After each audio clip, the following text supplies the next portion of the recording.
పనిచేసిన, 12 లక్షలు అప్పు చేసిన, మరి ఇన్ని చేసి కూడా జీవితంలో గెలవాలంటే సోర్స్ లేక సూసైడ్ దాకా వెళ్ళిన రోజులు ఉన్నాయి. లైఫ్ అనేది లేదు. అరే నెలకు 30,000 రూపాయలు ఇంట్రెస్ట్ కట్టాలా? సో 18,000 రూపాయలతో బతకడమే కష్టంగా ఉంది. ఎవరి సపోర్ట్ లేదు. మరి అటువంటి పరిస్థితుల్లో నెల రోజుల పాటు మీరు లెమన్ రైస్ చింతపండు చారు తిని బతికిరా? ఎవరైనా పోనీ మీ పిల్లలు పెట్టిరా? నేను పెట్టినా.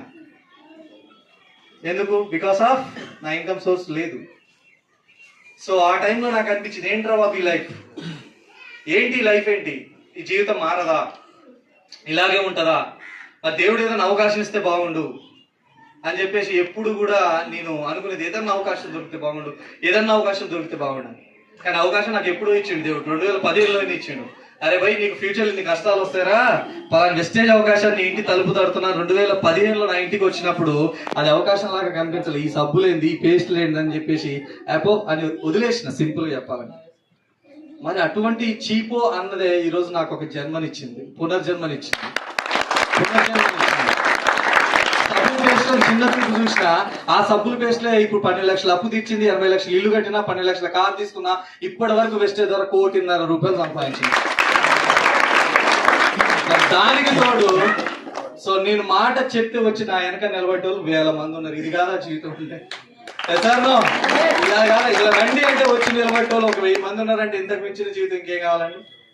ఎసార్నో మరి నా వల్ల అయినప్పుడు మీ వల్ల కాదా? వెస్టేజ్ అనేది ఈక్వల్ ఆపర్చునిటీ. ప్రశాంత్ గారు చాలా చక్కగా మాట్లాడారు, శివ గారు కావచ్చు, ఇక్కడ ఉన్న ఎవ్రీవన్ ఎలా మాట్లాడుతున్నారండి? దీని మీద ట్రైనింగ్లు తీసుకున్నారా? బుక్స్ చదివిరా? మనసులో అంటే ఇక్కడ నేను ఎప్పుడు చెప్తుంటా, ఇక్కడ నొప్పున్నోడికి ఎప్పుడైనా ఇక్కడి నుంచి వచ్చే మాట తూటల్లా గుచ్చుకుంటాయి. ఎసార్నో సో ఆ పేరు నాకు ఉంది కాబట్టి అరే కిరణ్ సార్ చెప్తే మంచిగా ఉంటది, కిరణ్ సార్ మాట్లాడితే బాగుంటది అంటే కిరణ్ సార్కి చాలా నొప్పి ఉంది భయ్. అందుకే కిరణ్ సార్ మాటలు చాలా బాగుంటాయి. నీకు నొప్పి ఉందా?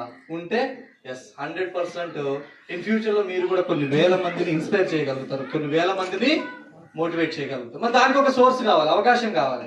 అవకాశం వెస్టేజ్. ఎందుకంటే వెస్టేజ్ అనేది లేకపోతే నేను ఎవరైనా వింటారండి? పోనీ నీ ఫ్రెండ్, ఫర్ ఎగ్జాంపుల్ నా ఫ్రెండ్ వెంకటేశ్వర, నా క్లాస్మేట్ మధుసార్ లాగా, ఎవరు మధుసార్ ఈయన, వాళ్ళిద్దరు లాగా జాన్ జిగిరి జబ్బర్ దోస్తున్నాం. అరే నా కన్నీళ్ళు చెప్తా, కష్టాలు చెప్తా, కూర్చోరా కంటే కూర్చుంటారు. ఎవరన్నా కూర్చుంటారు? అరే పోయి ఏంట్రా బాబు, నాకే పోయి ఇక చాలా ఉన్నారా నాయన, నేనే నీకు చెప్తా పట్టు అంటాడు. అవునా కదా? అంటే ఇప్పుడు మన గురించి వినటోళ్ళు ఎవరు లేరు, మన మాట వినటోళ్ళు ఎవరు లేరు. మరి అటువంటిది ఇక్కడ వెస్టేజ్కి వచ్చిన తర్వాత ఇక్కడ ఉండి ఆల్మోస్ట్ 10-15 మంది షేర్ చెప్పుకున్నారా? ఎంతమంది ఇన్స్పైర్ అయ్యారు? ఎంతమంది వెస్టేజ్ తీసుకోవచ్చు అనుకుంటున్నారు? కొత్తగా వచ్చిన వాళ్ళు ఉన్నారు. సో అనుకుంటున్నారా? సో ఒక టీచర్ అంటే చాలా మంది, ముఖ్యంగా రేణుక మేడం, సో చాలా పెయిన్ ఉంది, ఓకేనా?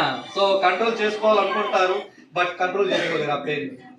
సో అలా ఎవ్రీవన్ ఇక్కడ సక్సెస్ అయిన ప్రతి ఒక్కరి లోపల ఒక నొప్పి అయితే ఉంది 100%. నేను ఎప్పుడు చెప్తున్నా ఒక మాట, జీవితంలో గెలవాలంటే, ముఖ్యంగా వెస్టేజ్ లో గెలవాలంటే అప్పైన ఉండాలి, నొప్పైన ఉండాలి. 12 లక్షల అప్పు ఉంది, టన్ను నొప్పి ఉంది, అందుకే సక్సెస్ అయినా. మరి అటువంటి నొప్పి అప్పు నీకుంటే వెస్టేజ్ లో నిలబడండి, ఖచ్చితంగా సక్సెస్ అనేది వస్తుంది. సో